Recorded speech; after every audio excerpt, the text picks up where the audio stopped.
Hey guys, Becky Denise back with another claims video. Alright guys, I know I've been gone a while. We know how I get down. It is what it is. I'm not going to make no excuses. But this video is going to be about the different types of claims, positions, and opportunities that are out there. If you're interested in that, just hang around and I'll be dropping the info in just a minute.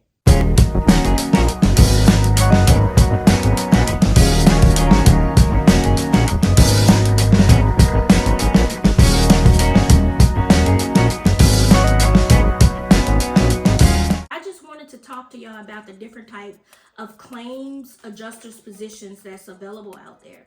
I know we talk a lot about being independent and CAT adjusters and different things like that. I'm working, so I'm just keeping myself active while I do this video, so don't mind me. So I wanted to just put it out there because a lot of people, they're so caught up on being an independent CAT adjuster and not realizing that there's an easier barrier to entry to becoming an adjuster. Because it's one thing to just go out there and study and get your license and then thrown into a deployment. If you don't have that certain type of sink or swim characteristic, if you don't have good general understanding where no one has to hold your hand, if you can't work independently without being guided step by step, you're gonna put yourself in a situation where you may leave employment or leave a job and take a deployment and then be in the first. Look at the file handling. Is the file handling in order? How do they work a claim? Do they generally get the gist of working a claim, a catastrophe claim? Okay? Catastrophe claims have no liability investigation because it's caused by a catastrophe. It's caused by hurricanes, wind, hail, flood, fire, earthquakes, right? So there's no liability. So the easiest barrier to entry within the claims field is gonna be a liability adjuster. That's where I started. I was employed as a liability adjuster with Progressive. That's entry level. I had no prior claims experience, and I learned to investigate claims. I learned to review coverage. I learned to interpret policies. I learned about diaries and features and state laws and different things like that while working as an entry-level claims adjuster. Another thing that Progressive did for me 12 years ago or so is that they paid for the training material and gave me 40 hours. So for 8 hours a day, Monday through Friday, I went through that claims material, and once I completed it, they scheduled my exam with the state. I went and took the exam and passed it the first time. In the past, I don't know about now since I'm going through menopause, I have been a great test taker. I am a great test taker. Last February, I took the New York State exam. The first time I took it at home proctored and failed it by a couple points. And the second time I scheduled at a place in Baton Rouge called Alliance. And I took it on site and proctors were there and I passed it. And I realized that going into the facility, the questions were easier. Just wanted to put that tidbit out there. And I'll talk about New York in another video. So that's your easiest barrier to entry. You get to learn how to do all those things within a claim. You get familiarized with the claims process. I did this for 6 months with Progressive, and that's that. Later on that summer, I got a CAT deployment. It was not auto. I learned auto. It was property. But what I had learned in auto set me up for success on that property claim. And I was on that deployment until the end, my very first deployment. So now I'm in commercial, inland marine, cargo adjuster. How did I get into that? Coming from being an independent CAT adjuster. Okay, networking, but however, my daughter My daughter referred me to that position.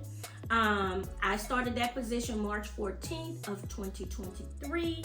I was mainly doing first party, which is, ooh, the ice is falling off the house from the freeze. But it's first party, which means we were taking care of our insured's damages. So it wasn't necessarily, I didn't have to determine liability, right? I just had to take care of my insured. And the biggest thing with that position was I had to clear coverage and get my insured back to where they were before they lost the cargo or flipped the trailer or damaged the tractor or what have you. Even if they caused the loss, it was my job to get them back to whole, okay? If there was any liability on another carrier or another person, my insurer was not responsible for the accident, then I would still take care of my insured. I would take care of the loss of the cargo if we were responsible for it. And then I would refer it over to subrogation. And the subrogation department is who's going to go after the funds owed to us if liability was placed on the other person involved or the claimant or what have you. Okay, so that's gonna lead me into a subrogation adjuster. I'm no longer in that position either, y'all. I'm no longer with that company. I stayed with them for 6-7 months, and then I didn't like it. I knew I would like commercial adjusting, but I didn't like that company and my supervisor. We just didn't gel well, and I'm at the point in my life where I'm not gonna stay somewhere where it brings me more strife and heaviness than not, okay? So I applied for it and got another position as an inland marine cargo adjuster, commercial. And I'm handling mostly third party claims, which means I take care of the party that we are responsible for damaging, okay? All right, so let's go back and talk about a subrogation adjuster. That's a specialization. That's an increase in pay.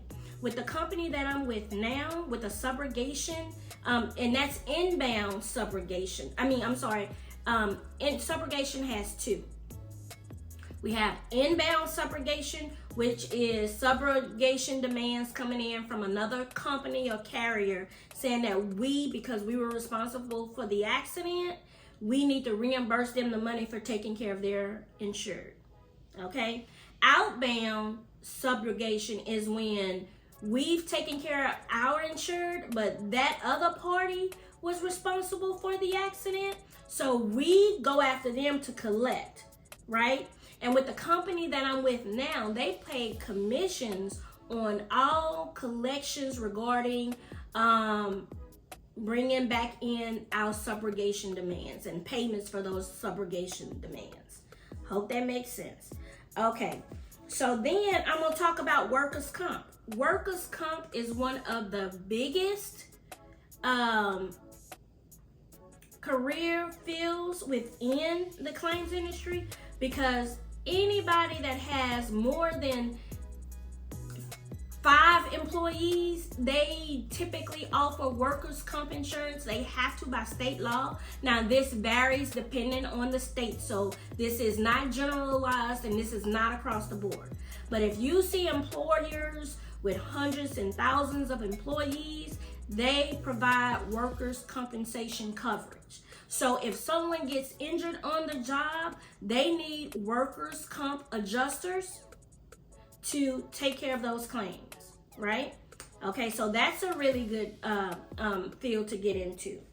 Then we also have SIU adjusters. That's another specialty that's going to increase your pay $15,000, $20,000, $25,000 from being just a liability adjuster. SIU, Special Investigations Unit. They investigate fraudulent claims or suspicious claims. So that's a specialization within the claims industry.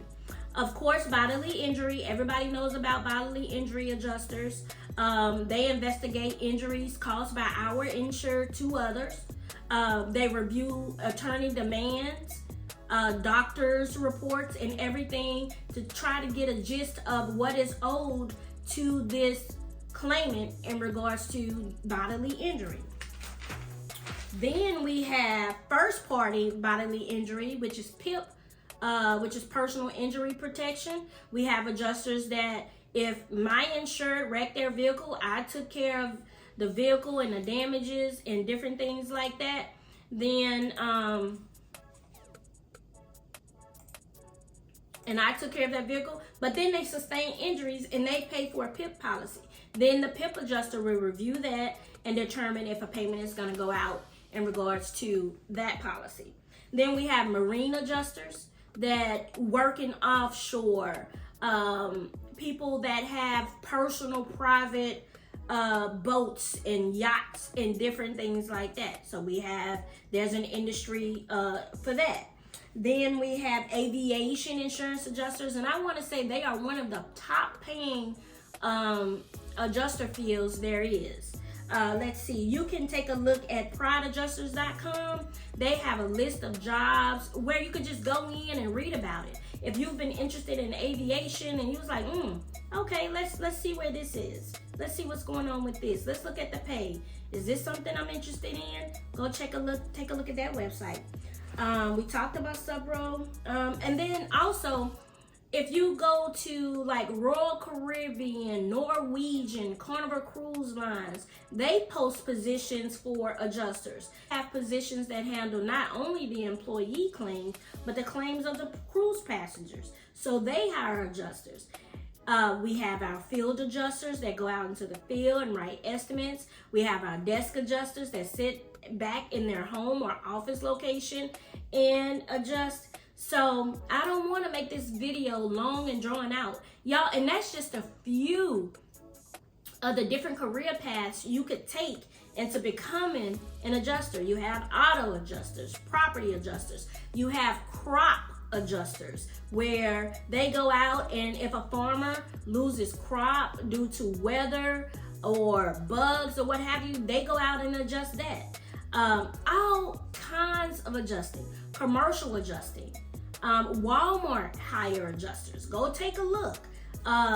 Any store or, they have anything you can dream of. If they have a policy, they need adjusters. You have content adjusters, pet adjusters, car rental adjusters. And a lot of those with the car rental and just like Airbnb rentals and different things like that, a lot of the insurtech companies, that's something for you to Google, a lot of the insurtech companies hire for those types of positions. So I just dropped a lot of knowledge on you. Google sometimes some of the different career fields within adjusting and see what you like. There's more to it than just being a cat independent adjuster, okay? All right, well, that's all I have for y'all today. I am so glad to be back and doing this video. I found the time to do it. We're snowed in, we're iced in today. So I was like, I'm gonna make this video because I've seen a lot of questions on my different social media outlets in regards to the type of adjusting and how I go from independent cat to a commercial in a marine adjuster. This is not the first time that I've, during slow season, gotten a staff position. So that's how I've been employed with Allstate and some other Seguros and different companies like that, non-standard companies. I always go find a job. One, to make some money, and two, to just stay sharp on my skills, okay? All right, I hope that helps. If you like this video, comment, like, subscribe, share, and follow your girl. Thank you so much, and have a great day.